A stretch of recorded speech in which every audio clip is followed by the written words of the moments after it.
guess Marcia unmuted.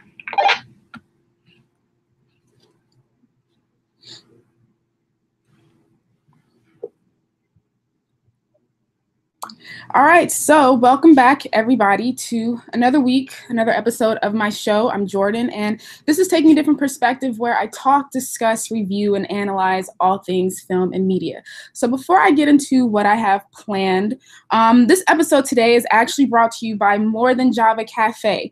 So guys, are you tired of big franchises and corporatized stores that don't care about their customers? Are you tired of walking into places and feeling like you don't belong? Are you looking for a quaint little mom and pop cafe that is able to nurture both personal and business relationships alike? Are you looking to give back to the community, or are you just in need of some great food? Well, if you are, then make sure you head on over to More Than Java Cafe, located at 358 Main Street, Laurel, Maryland, home to jerk chicken and waffles. Now, besides jerk chicken and waffles, okay, they have a variety of a bunch of other things that that you can get. You know, they have smoothies that you can basically customize to order.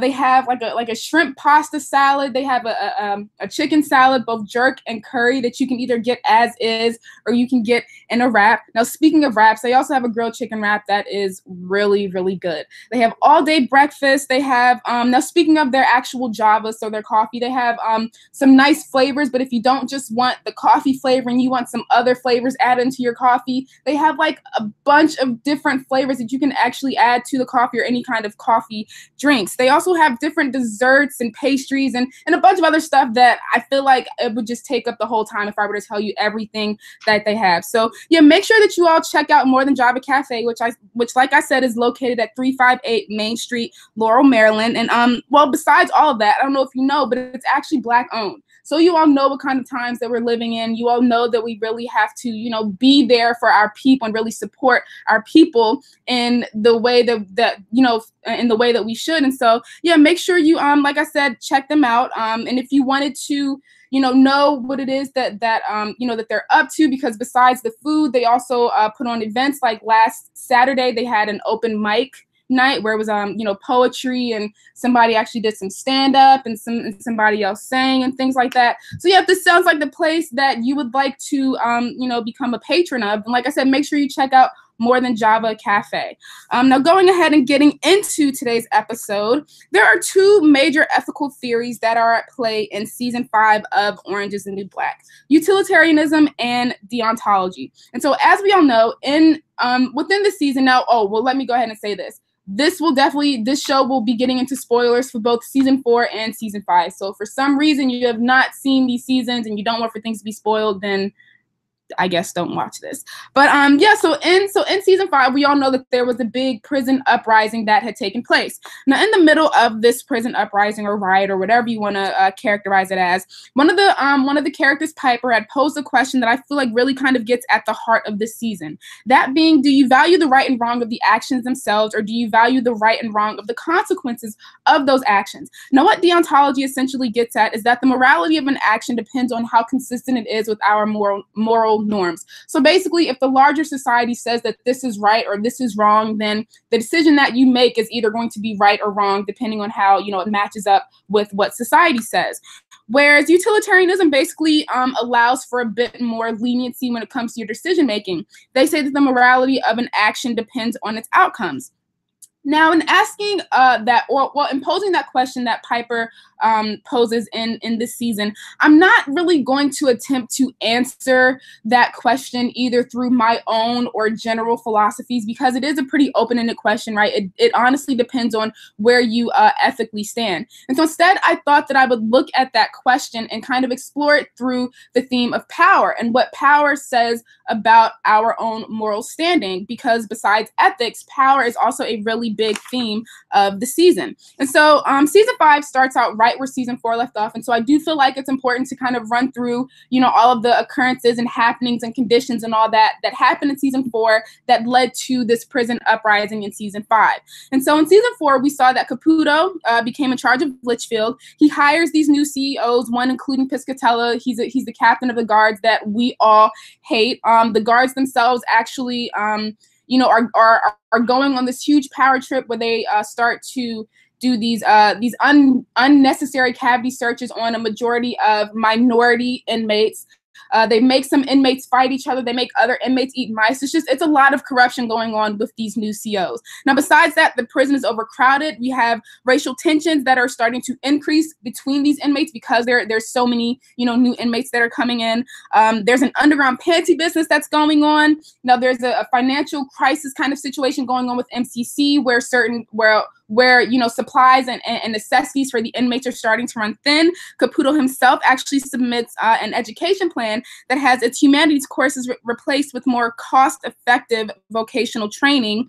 Then we have one of the inmates, Blanca, who I believe is really kind of like the catalyst for this whole uprising that we see in season 5, because she's the first inmate to do any form of protesting. She is the one that starts protesting the unnecessary searches by refusing to bathe and then standing on top of the cafeteria tables. And so then the dead guard that we had to deal with in season 3, we end up finding the prison ends up finding out about in season 4 until the prison goes on lockdown. And so because of this, Piscatella basically starts acting like he has more authority over Caputo. And so then the inmates all kind of come together as a solid unit as a way to protest Piscatella so that they can get him to resign. But then Piscatella orders for the guards to physically remove them, and then our beloved Pusey, she gets killed in the middle of all of this mess. And so then Caputo, he actually holds off on calling the police. He doesn't call her dad. And then during the press conference, he doesn't condemn Bailey, and he also doesn't say her name. And so Tasty was one of the inmates that actually got to see this go down. This enrages her, and so she's the one that basically incites the whole riot. And so one of the guards, Humphrey, as a way of essentially trying to take back control of the situation, pulls out a gun that he's not supposed to have. But then that doesn't go right because one of the inmates ends up pushing him. He drops the gun, and then Dia picks up the gun, and she's just kind of like waving it around like, I don't know what to do. So that is the end of season 4. Now, before we get into season 5, I feel like it's important to first kind of talk about power so that we have this basic understanding of where it is that I'm getting at. So power, as I'm sure that you've heard it at some point in your life, can be defined as the ability to make people do what you want for them to do. Now, while I do agree with that definition, I also feel like it's a bit too broad and a bit too exclusive. And so examining that a bit more closely, you can basically understand power as something that allows individuals to more readily pursue their desires and needs. It's all about the ability to be able to get whatever it is that you want. And this is done through the ability to influence and or control others' thoughts, behaviors, and feelings. Now, besides that, you can also understand power as something that reduces one's awareness of their constraints. So it's essentially this kind of freeing mechanism that creates this intuitive feeling of entitlement where the person who has it feels like and is oftentimes free of the punishment that one could exert upon them for whatever it is that they did. And so because of this lack of constraint or perceived constraint, what we then oftentimes see from the person exerting that power is the emergence of their true self, one that isn't subjected or doesn't believe that they are subjected to these normal forces that are put in place to exert pressure on the individual to make them conform. And so because they don't have these rules, or because they don't believe that they have these rules that are telling them what it is that they can and cannot do, or telling them what is right versus what is wrong, of course they're going to go out and do whatever it is that they want to do. And so, that's just one of the results of power. But going ahead and looking at some other manifestations of power, with someone who is able to exert power, they're less likely to take into account other people's perspectives. They are more likely to take decisive action. They think more abstractly, favoring the bigger picture over smaller consequences. They downplay their risks. They perceive themselves to have more choices. Their optimism and self-assurance is increased, and their ability to problem solve is a lot better. Now, besides that, there are also certain laws that I feel like should be remembered about the ways in which power operates. Now, I do know that these laws do kind of overlap, but so what? So the first law of power that we should remember is that power is never static. It's always either being accumulated or decaying. You're either the person that is taking the action, or action is being taken against you. There is no in the middle. It's either or. And so because of that, you can understand that number 2, power is like water. It's always flowing. And then number 3, power begets power. And this can all be accumulated through a myriad of different ways. So, you have physical force, wealth, social norms, laws, ideas, or by just simply having the numbers on your side. Now, lastly, lastly, the last thing that I feel as though you all should know about power is that there's actually two types of power, that being real power and perceived power. Now, what I've been talking about up until this point, I feel like really kind of falls under that real power category, that being the idea of control. So whether you are the person that is in power, so you have the control, or if you are the powerless, then things are outside of your control. But then there is the idea of perceived power that is just as influential, if not more influential, than real power. And I say that because perception is everything. If the people around you perceive you as being in control and holding power, then you yourself are in control and hold power, regardless of the fact, where in reality you may not actually have that control or power. Now, if you perceive yourself as being in control and having power, then you are going to move and shake like someone who is actually in control or in power, thus making other people around you perceive you to have power, thus giving you power. You see where I'm going with that? It's all really connected. And so going ahead and looking at season 5, the main problem that characterizes this season is the prison industrial system. This is the thing that holds the real power, because this is the thing that is in control, not just of the inmates, not just of Litchfield, not just MCC, not just, where are they located? I think Philly. I'm not sure which state they're located in, but not just the state that they're located in, not just the USA, but in all honesty, the entire world. And, if it wasn't for this system, then this entire uprising wouldn't have happened. And I say that because it's because of this system that we have inmates that are thrown in the shoe arbitrarily. It's because of this system that these inmates get denied proper health and dental care, that they're beat and cavity searched for no reason, and that they're stuffed and that they're stuffed four in a bunk like factory chickens. It's the system that allows for Litchfield to not have enough bathrooms for their inmates. It's the system that allows for them to be fed slop, and that allows for them to not get paid for their labor, and that denies them education. It's the system that makes it so that they cannot breastfeed their babies. It's the system that gets them killed in a cafeteria for no reason. And it's the system that denies them basic humanity. And so when they take over the prison, this is the inmates' opportunity to really be able to create some kind of real and meaningful change. But therein lies the first conflict, because even though I'm sure that all these inmates would love to see these conditions get better, or to see a lot of these things just become a thing of the past, what we also have to remember is that all of these inmates are their own individual person that come from their own backgrounds. And because of that, there are going to be different things that actually hold power over them, making their reason or their motivation or their goal for being a part of this riot different. And so right then and there, you can see that from the get-go, none of these inmates are on the same page. And this actually makes the ability for them to achieve any real solidarity or power that much more difficult. And this is shown to us through the way in which we see the different inmates or groups of inmates initially react to their own takeover of the prison. So we have the black crew consisting of Tasty, Cindy, Janae, and Allison that go straight for Jefe, right? They go straight to Caputo's office because they know that Caputo has the power and or the authority to do something about C.O. Bailey. And as we all know, C.O. Bailey is the guard that ended up killing Poussey. Because their whole reason or motivation for, at the very least initially being a part of this riot, was because they wanted justice for Poussey. And so in this instance, you can understand that not only does Caputo have power over them, but also C.O. Bailey, because he controls their actions and the decisions that they are making at that point in time, right? He is the reason as to why they are, like I said, a part of this riot. Now, looking at some other characters, so you have the Latino crew consisting of Daya, Maria, Pidge, and Luigi. Now, because they have the gun, in this situation, initially, they are the ones that hold the real power. And I say that because, like I said, they hold the gun, but then you have the people around them that see them, that see them holding the gun or being in possession of the gun and saying, okay, well, you know what? We don't want to get killed. We don't want to get harmed. So we're just going to go ahead and let you all do what it is that you want to do. And then they had that added benefit of the fact that they had the inmates witness Daya actually shooting Humphreys to show them anybody is fair game. If I'm willing to shoot a guard, you can bet your bottom dollar that I'm willing to shoot any one of you. So in this instance, when the riot first starts out, the Latinos are the ones that have the real power.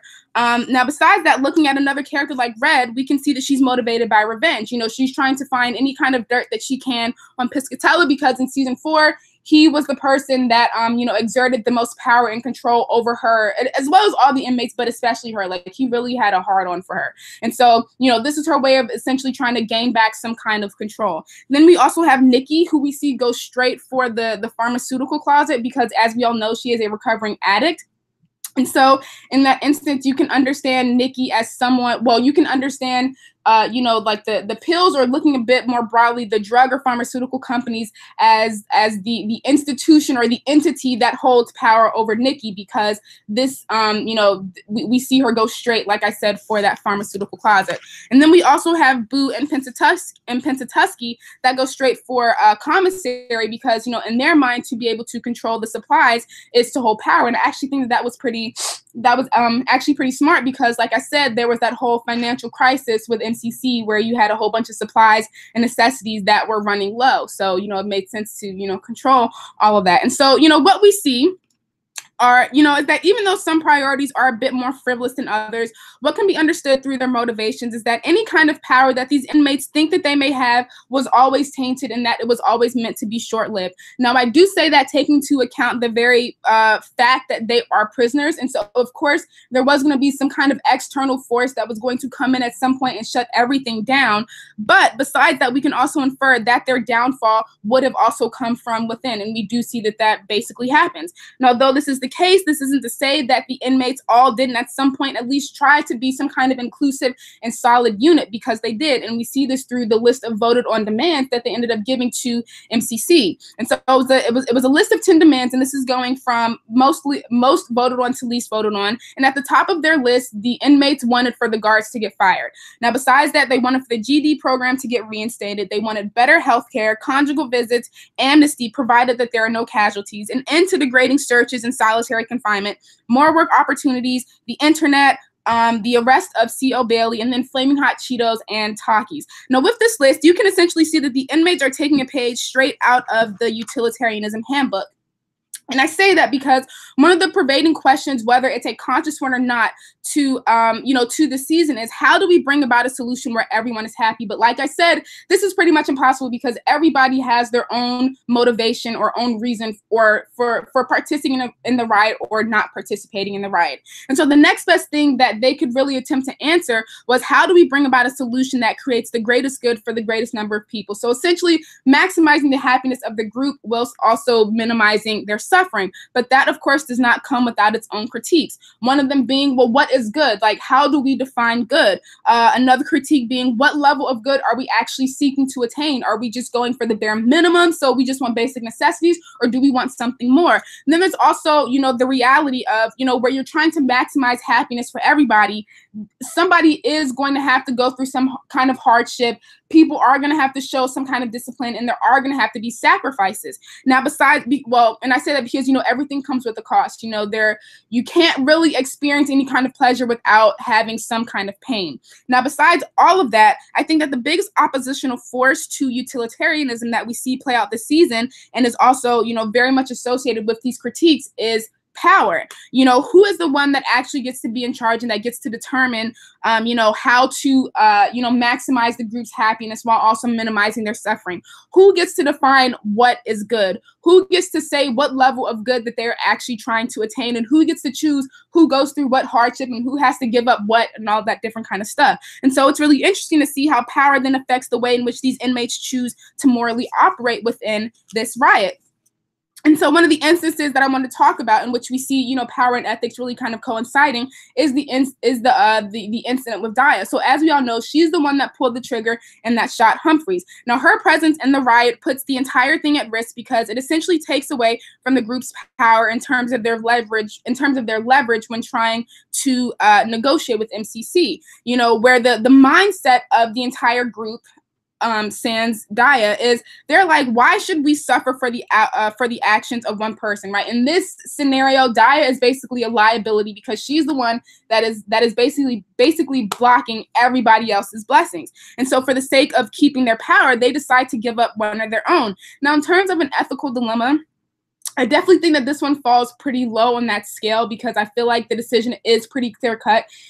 you know, I think that if any one of us were in that situation, and if we were anybody but Daya, we would probably be on the side of, yeah, we need to let go of Daya because I want for things to change in this prison. But you know, it's really like I said, interesting to look at how power makes it so easy for people to set aside, you know, this idea of morality and say, well, this is something that needed to happen. In this scenario, they don't really see Daya as another human being that has gone through the same things that they have all gone through, and maybe, you know, and that is a victim of the environment that she is in. You know, instead, she's a means to an end that needs to be taken care of. Now, even though, like I said, logically speaking, it makes sense to get rid of Daya. You know, she's the one that pulled the trigger, and there are going to be consequences for her actions. But when you look at it from Daya's point of view and looking at it from a more, I guess you could say, deontological perspective, it sucks. You know, she's the one that gets sacrificed. There is no real good in it for Daya, but because this helps keeps the negotiations going for the group, looking at it from a more utilitarianistic perspective, it is what it is. Now, looking at something like the Met demands, so initially speaking, there was a point in time where MCC decided to give them some of the demands on their list, right? They gave them the hot Cheetos, Takis, and the tampons, and this was all done in hopes of, you know, talking about the release of the hostages. But because Taystee is basically in charge of negotiations, and because she has her own motivations for being a part of this riot, that being, you know, making sure that something happens to C.O. Bailey, her and her crew go around and snatch up all of those snacks, essentially engaging in the very practices that they're protesting against, because to them, snacks do not equal hostages. Now, then going ahead and moving a little bit further in the story, there is a point in time where MCC is willing to actually give them every single demand on that list except for the arrest of C.O. Bailey, because apparently this is something that is, you know, it's out of their control. But again, Taystee says, no, that's not good enough, right? It's either this, it's either, you know, all of it, or it's nothing. And so she allows for Figueroa, and she's the woman that was, you know, doing the negotiations for MCC. She lets her walk out and nothing gets accomplished. Now, even though we feel for Taystee, right, because we all love Poussey and we want justice for Poussey, in that moment, if you're looking at it from a more kind of ethical standpoint, the question that should be running through your mind is, who is Taystee to be able to make that decision, right? Taystee did not take into account the fact that other people would have been fine with the other demands being met. Taystee perceived herself, you know, to have a lot more choices than what she actually had. Her optimism and her self-assurance were through the roof, and because of that, she did not take into account the risks that were already brewing right under her nose. And this is what allowed for her to be able to take that decisive action, saying it's either this or it's nothing, putting the entire uprising in jeopardy, as well as everybody's lives at risk. And this was all done because she perceived herself to have more power than what she actually had. The awareness of her constraints as a prisoner at that point in time was non-existent, and that was the thing that led to their downfall.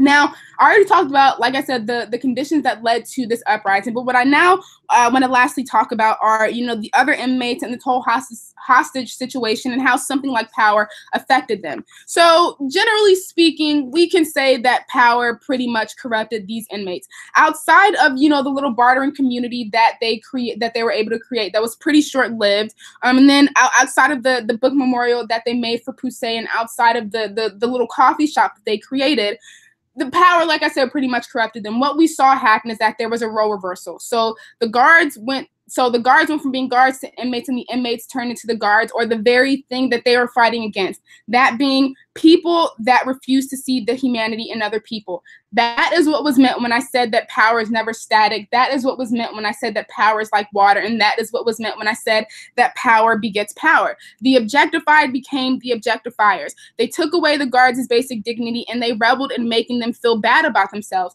Now, and actually, you know, looking a little bit more closely at how they decided to treat their own, there was a point in time where they were going to allow for one of their own to not get due process. And that's pretty ironic, seeing as though I'm sure that a nice chunk of these inmates knows what it feels like to be a part of an unfair and unjust criminal justice system.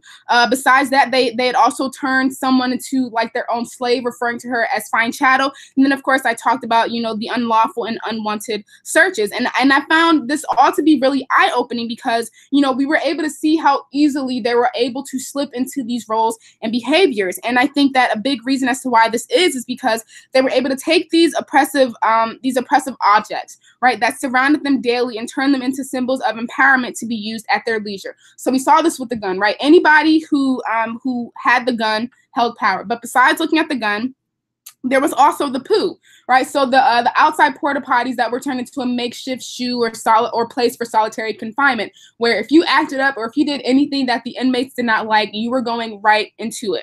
And then, of course, you had some inmates that were walking around wearing the guard uniforms that made them feel a bit more authoritative. And then also you had the guard offices within the inmates' rooms, even though there was only one office that that we saw in this season. That office was then turned into a cell for the guards. And then, there are other smaller things like the chair legs turning into life-size shanks, or, the mats and the VCRs kind of turning into like this makeshift straight jacket that was meant to, constrain one of the guards when they moved him into the cell. And so, all these things were meant to add to the overall superiority of the inmates, as well as impose a sense of inferiority on the guards and basically anyone that was not in possession of these things. And so if this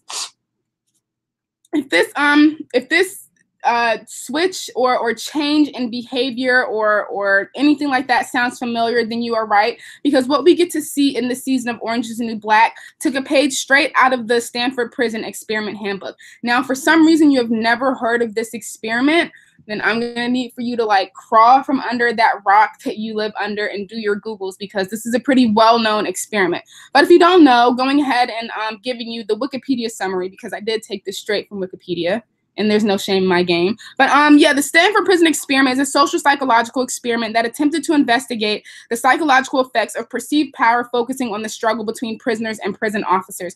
Now, even though these situations are two completely different things, what we learned from this experiment and what we got to see in this season of Orange is the New Black, I feel like we were able to see a lot of similarities, right? We were able to, to learn or see the power of institutions and shaping behavior. We were able to learn or see that people are shaped by pre-existing expectations, and that power doesn't necessarily corrupt everyone equally. Now, in terms of ethics and morals, we saw that those things are pretty malleable, and that those judgments are at the end of the day at the mercy of exterior factors like the atmosphere in which we're in, or our own circumstances that then shape our perception, that then shape our perception of how we think or how we, morally move throughout our everyday life. And so with that being said, that is actually all that I have for my analysis of the season 5 of Orange is the New Black. Now, if you did not know,